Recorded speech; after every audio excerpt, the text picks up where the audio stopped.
Selamat siang untuk kita semua. Yang terhormat Frater David Zeda CMM SPD MPD selaku Kepala Sekolah Mas Frater Don Bosco Loleba dan penguji 1. Yang kami hormati Ibu Yuliana Beatrix Bolen Denutur AMD selaku penguji 2 dan Ibu Maria Pradawutun SPD selaku penguji 3 dan pembimbing kami, serta hadirin yang kami kasihi. Puji dan syukur kami panjatkan kehadiran Tuhan Yang Maha Esa atas rahmat-Nya sehingga kita dapat berkumpul di tempat ini.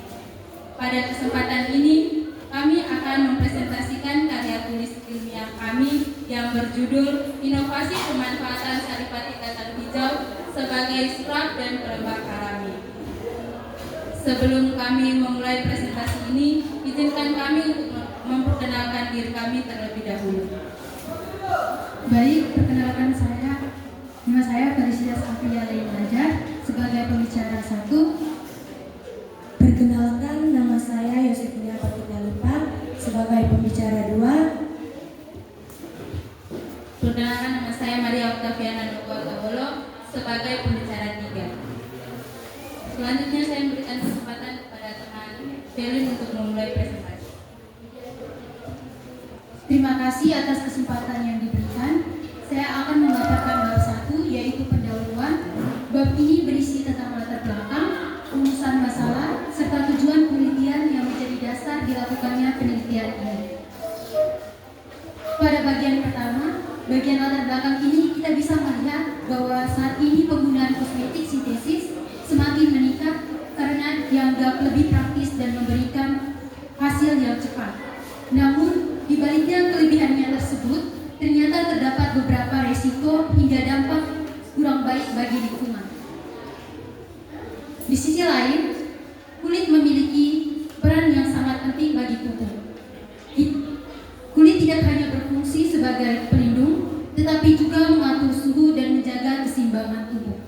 Oleh karena itu, kesehatan kulit perlu diperhatikan dengan baik.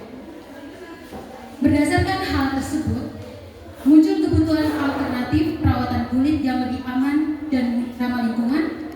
Salah satunya adalah dengan memanfaatkan bahan-bahan alami yang cenderung memiliki efek samping lebih rendah.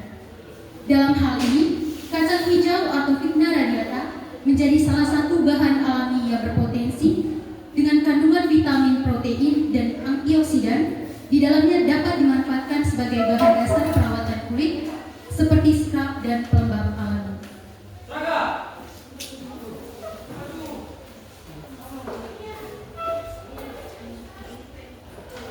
Sehubungan dengan hal tersebut, rumusan masalah dalam penelitian ini adalah sebagai berikut. Yang pertama, bagaimana proses pembuatan scrub alami dari saripati kacang hijau.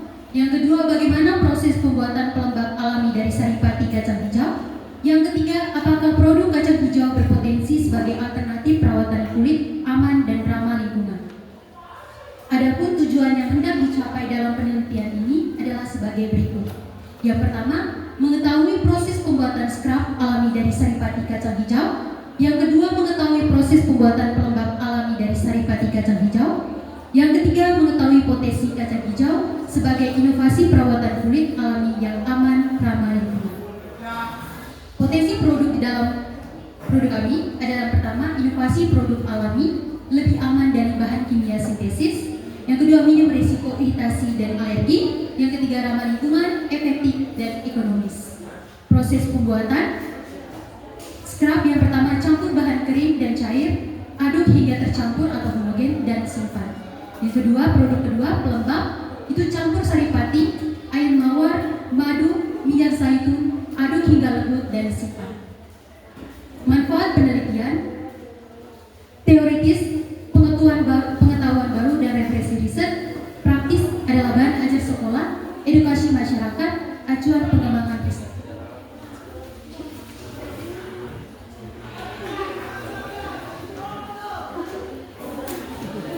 Selanjutnya, saya mempersilakan Frater dan Ibu Penguji untuk melihat pada halaman 15 sampai 28 yang berisi kajian pustaka. Pada kajian pustaka ini dibahas mengenai kacang hijau atau Vigna radiata yang merupakan tanaman polong-polongan dengan kandungan gizi yang cukup lengkap seperti protein, vitamin, mineral, dan serat.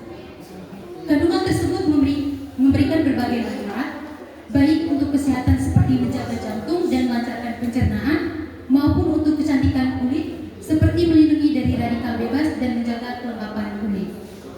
Selain itu, saripati kacang hijau sebagai bentuk ekstranya memiliki potensi dalam perawatan kulit, misalnya sebagai bahan scrub dan pelembab alami yang membantu proses regenerasi kulit. Dengan demikian, kacang hijau memiliki manfaat yang cukup luas, baik dalam bidang kesehatan maupun kecantikan.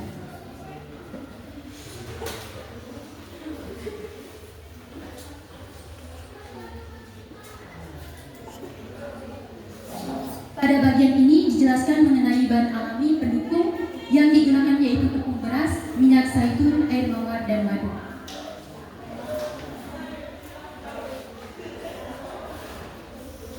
Baik, yang berikutnya metode penelitian.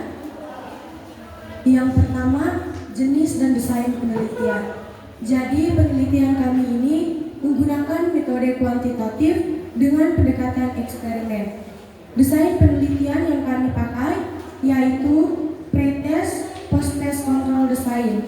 Kami menggunakan desain ini untuk melakukan pengukuran kulit sebelum dan sesudah menggunakan produk kami. Yang kedua, ada variabel penelitian. Jadi di sini kami menggunakan 3 variabel penelitian, yaitu yang pertama ada variabel bebas. Variabel bebas dalam penelitian ini adalah konsentrasi saripati kacang hijau, yaitu 10%, 20%, dan 30%. Yang kedua ada variabel terikat. Variabel terikat dalam penelitian ini meliputi kelembapan, tekstur, dan kecerahan kulit. Yang ketiga ada variabel kontrol. Variabel kontrol dalam penelitian ini menyangkut dalam jenis bahan, waktu penggunaan, frekuensi pemakaian, dan jenis kulit. Yang ketiga ada populasi dan sampel. Populasi dalam penelitian ini adalah wanita usia 16 sampai 18 tahun dengan kondisi kulit normal hingga kering. Sampel yang digunakan sebanyak 6 orang dengan kriteria tidak memiliki alergi dan tidak menggunakan produk lain selama penelitian. Yang keempat ada instrumen penelitian. Instrumen yang digunakan dalam penelitian ini adalah kuesioner dengan skala penilaian 1-5 untuk mengetahui pendapat responden terhadap produk serta dokumentasi sebelum dan sesudah penggunaan.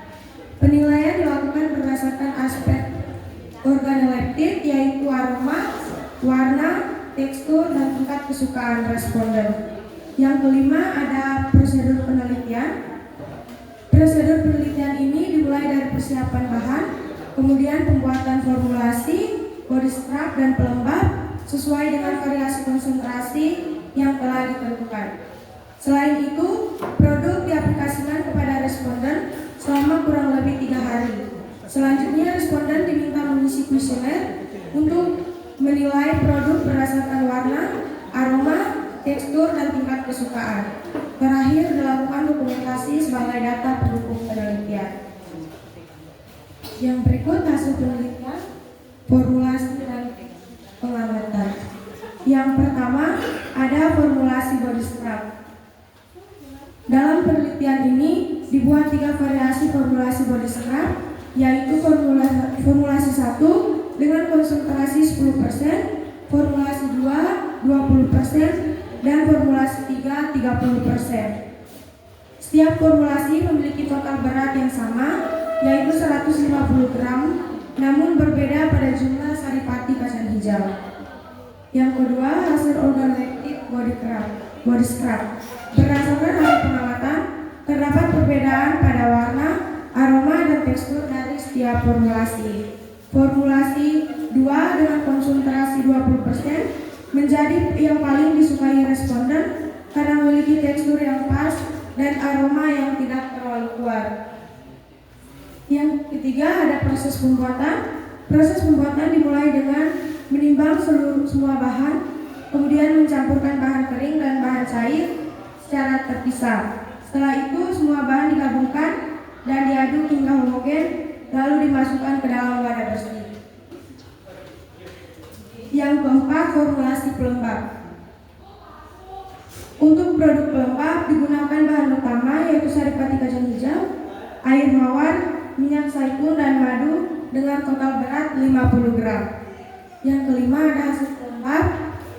Hasil pengamatan menunjukkan bahwa pelembab memiliki warna kehijauan, aroma campuran mawar dan kacang hijau, tekstur lembut dan agak kental, serta homogenitas yang baik. Yang berikut pengujian dan pembahasan.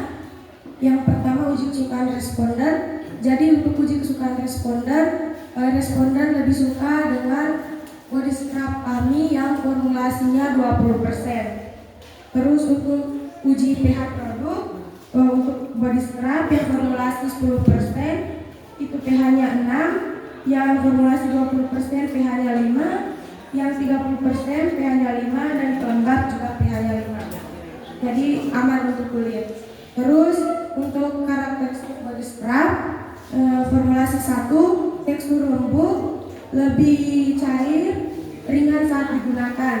Terus yang formulasi yang kedua, tekstur seimbang, warna menarik, butiran scrub cukup terasa. Terus yang formulasi ketiga, tekstur lebih kental, kandungan saripati kacang hijau lebih tinggi. Terus untuk produk pelembab memiliki tekstur lembut, mudah diaplikasikan. Minyak zaitun sebagai emollient, madu sebagai humektan. Terus yang kelima ada penentuan formulasi terbaik, yaitu untuk body scrub di formulasi yang 20%.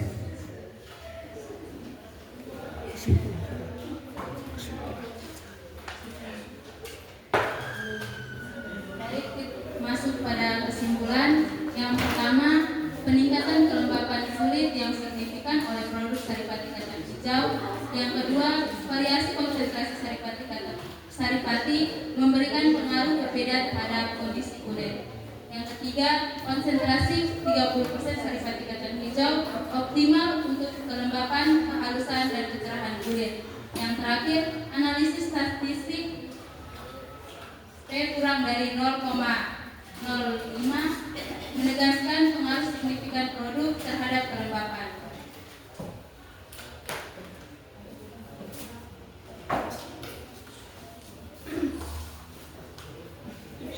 Saran untuk masyarakat, scrub dan pelembab berbahan dasar saripati kacang hijau dapat digunakan sebagai bahan dasar alternatif perawatan kulit alami untuk membantu menjaga kelembapan dan kehalusan kulit.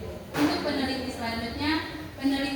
penelitian selanjutnya diharapkan dapat mengembangkan formulasi produk dengan menambahkan bahan alami lainnya agar produk lebih optimal. Untuk pengembangan produk kosmetik, hasil penelitian ini dapat dijadikan referensi dalam pengembangan produk kosmetik berbahan alami yang aman dan ramah bagi kulit. Sekian presentasi dari kami kembalikan kepada moderator. Baik, terima kasih untuk kelompok 10. Selanjutnya waktu diberikan kepada tim penguji. Selamat siang, Felicita, Maria, dan Yosefina. Trio efek. Baik. Mengangkat tentang kacang hijau ini banyak tidak kacang hijau di Lamore? Banyak berarti. Banyak. Di mana nih kacang? Di mana dijumpai? Pasar. Di pasar. Selain Lamore, di Ilape ada tidak? Oh, ada, lihat di sana ada. Bagaimana bentuknya? Bentuknya bulat, kecil, warna hijau. Yang satunya lihat di mana? Di pasar pada ada orang tahu. Dia tahu ya, baik. Oke, Pertanyaan sekarang, bagaimana teknik kalian memisahkan pati dari ampas kacang hijau agar tekstur scrap tetap halus, namun tetap memiliki daya gesek yang cukup untuk eksfoliasi? Itu pertanyaan yang pertama. Nah, sekarang masalah oksidasi. Bahan alami tanpa pengawet sangat mudah ditumbuhi jamur atau bakteri karena kandungan protein tinggi. Strategi apa yang kalian gunakan agar produk ini bisa bertahan lebih dari 3 hari? Terima kasih, silakan dijawab.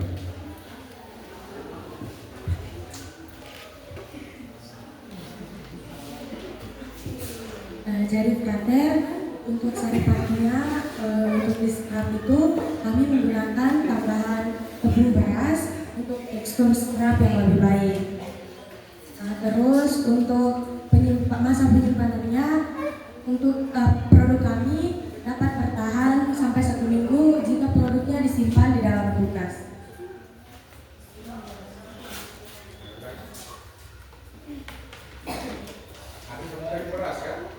Ya, frater. Tepung beras, frater.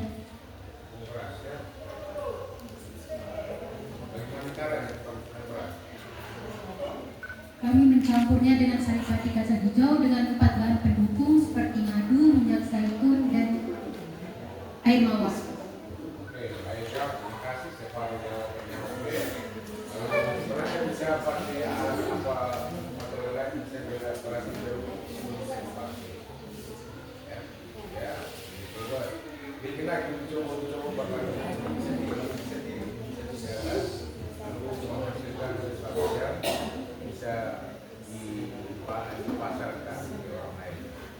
Terima kasih, frater. Baik, terima kasih atas kesempatan yang diberikan. Yang pertama, Profesiat untuk Felicia, Octaviana Atawolo dan Bakita Lipat yang sudah menyelesaikan KTI dan mempresentasikannya dengan baik. Oke, jadi yang pertama di sini Ibu mau bertanya. Kacang hijau itu dari judul yang kalian ambil, kacang hijau itu dia ada tulisan ilmiahnya atau tidak? Baik, terima kasih atas pertanyaan Ibu. Izinkan saya menjawab. Ada Ibu, yaitu fitnah radiate. Kalau memang ada, mohon ditambahkan di bagian judul. Baik, terima kasih.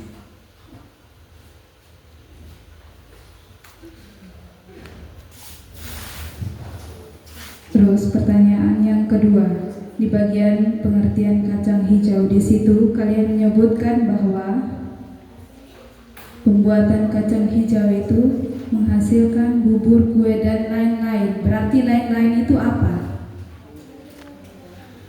Kalau memang tidak ada, jangan dituliskan lain-lain. Kalau memang ada, itu apa? Dan coba sebutkan sehingga nanti diperbaiki lagi di penulisan itu. Ya, dan lain-lain itu apa? Coba.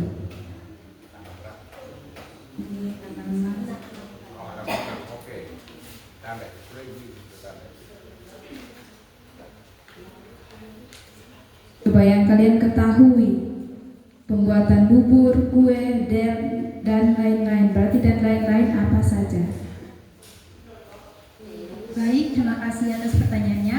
Izinkan saya menjawab. Yang lain-lainnya seperti jajan-jajanan yang kami ketahui yaitu cola dan juga minuman. Berarti kalau memang ada dan lain-lain dihapus dan ditambahkan yang kalian ketahui itu.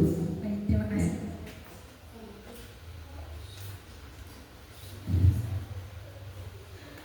Terus yang berikut, apa yang kalian ketahui? Bagaimana tata cara penulisan tulisan ilmiah itu bagaimana? Tulisan ilmiah.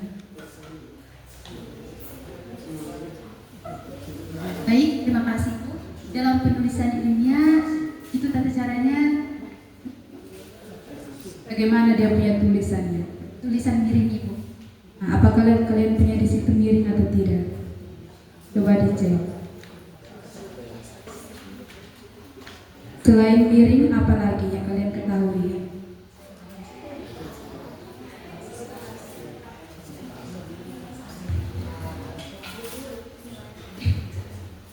Selain miring yaitu bercetak tebal itu. Dia tidak tebal. Apakah tebal? Benar?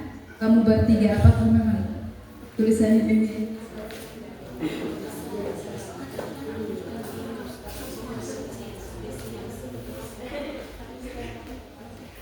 Yang kata pertamanya tuh huruf besar ini. Ya.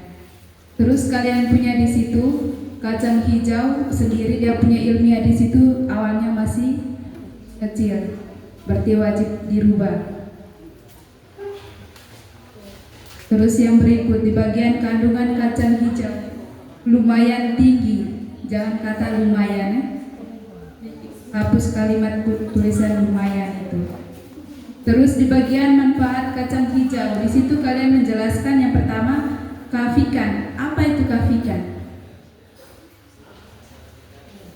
Nomor 7, halaman 7.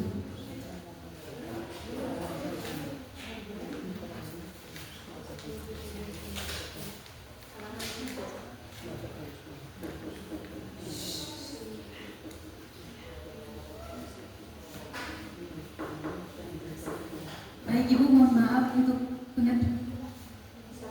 salah pengetikan itu. Berarti dihapus, jangan digunakan ya. Baik Ibu. Nah, kalian lihat kembali lagi bagian-bagian kalian punya tulisan ilmiah di situ. Ada tulisan hepatoprotective, itu artinya apa? Di halaman 8.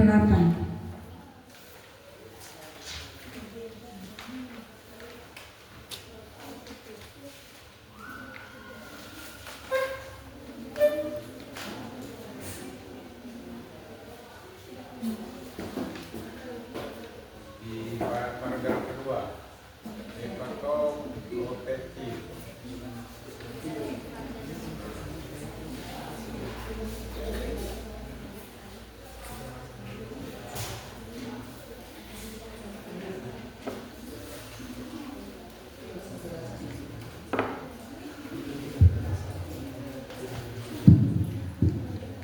Maaf Ibu, ya itu mungkin kami ambil dari jurnal, jadi kami kurang tahu. Ya, karena kalau kalian ambil dari jurnal, meskipun kalian sudah menjadikan kalian punya karya tulis ilmiah, wajib kalian tahu bahwa itu adalah tulisan ilmiah dan wajib digaris miring. Di situ masih lurus di situ.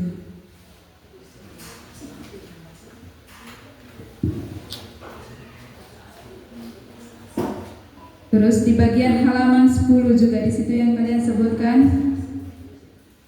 aromaterapi yang menenangkan. Di situ ada aloe vera, aroma lavender, rosemary atau eucalyptus. Itu tuh karya, itu tulisan ilmiah, wajib digaris miring. Dan artinya juga wajib, kalau kalian tulis berarti harus tahu artinya. Kamu tahu tidak artinya dari eucalyptus? Eucalyptus. Kamu tahu tidak dia punya artinya? Tidak tahu Ibu. Nah, itu adalah pohon kayu putih, wajib. Kalau kalian tidak tahu berarti kalian masukkan di situ pohon kayu putih dalam kurung itu, dia punya tulisan ilmiahnya supaya pembaca dapat mengerti.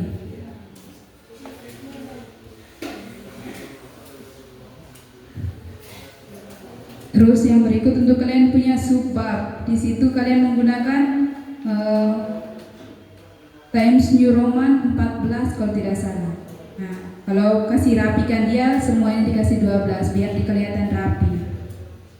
Terus yang terakhir, kalian tahu tidak bagaimana tata cara penulisan daftar pustaka?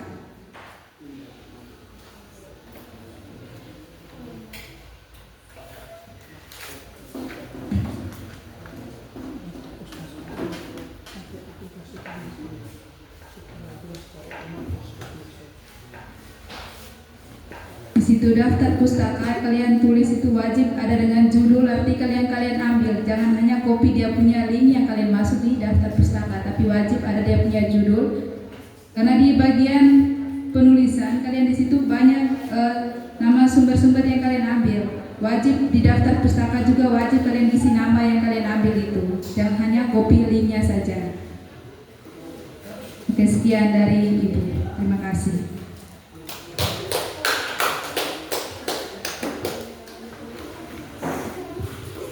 Oke, baik, terima kasih atas kesempatan yang diberikan. Provisiat dan apresiasi dari Ibu berikan kepada kalian bertiga atas penulisan karya tulis ilmiah hingga dapat dipresentasi dengan baik. Terima kasih kepada penguji 1 Frater Kepala Sekolah, penguji 2 Ibu Atik atas segala masukan, pertanyaan, saran dan juga kritik. Nanti saya bersama ketiga anak bimbing saya akan memperbaikinya menjadi karya tulis yang lebih baik lagi. Sekian dari saya.